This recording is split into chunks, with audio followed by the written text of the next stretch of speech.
Pour deux pays qui se réclament amis comme le Maroc et le Sénégal, les choses ne devraient pas en arriver là. Ça, ce sont les mots d'Ousmane Sonko. Pourquoi le chef du gouvernement sénégalais dit-il cela? Pose-toi, je t'explique.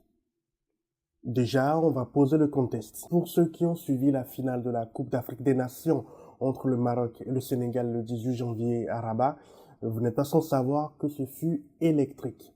Oui, dans tous les sens du terme. Des actes de violence ont eu lieu dans les tribunes. Sans pour autant entrer beaucoup plus dans les détails, sachez que tout est parti de la décision de l'arbitre Jean-Jacques Ndala d'accorder un penalty au Maroc au terme du temps réglementaire. Penalty d'ailleurs raté par l'attaquant madrilène Brahim Diaz. Au total, 18 supporters ont été arrêtés et détenus depuis cette date. Au Maroc, l'affaire a rapidement pris une tournure judiciaire. Jeudi dernier, le tribunal de Rabat a rendu son verdict. 9 d'entre eux ont été condamnés à 12 mois de prison ferme avec une amende de 5000 dirhams.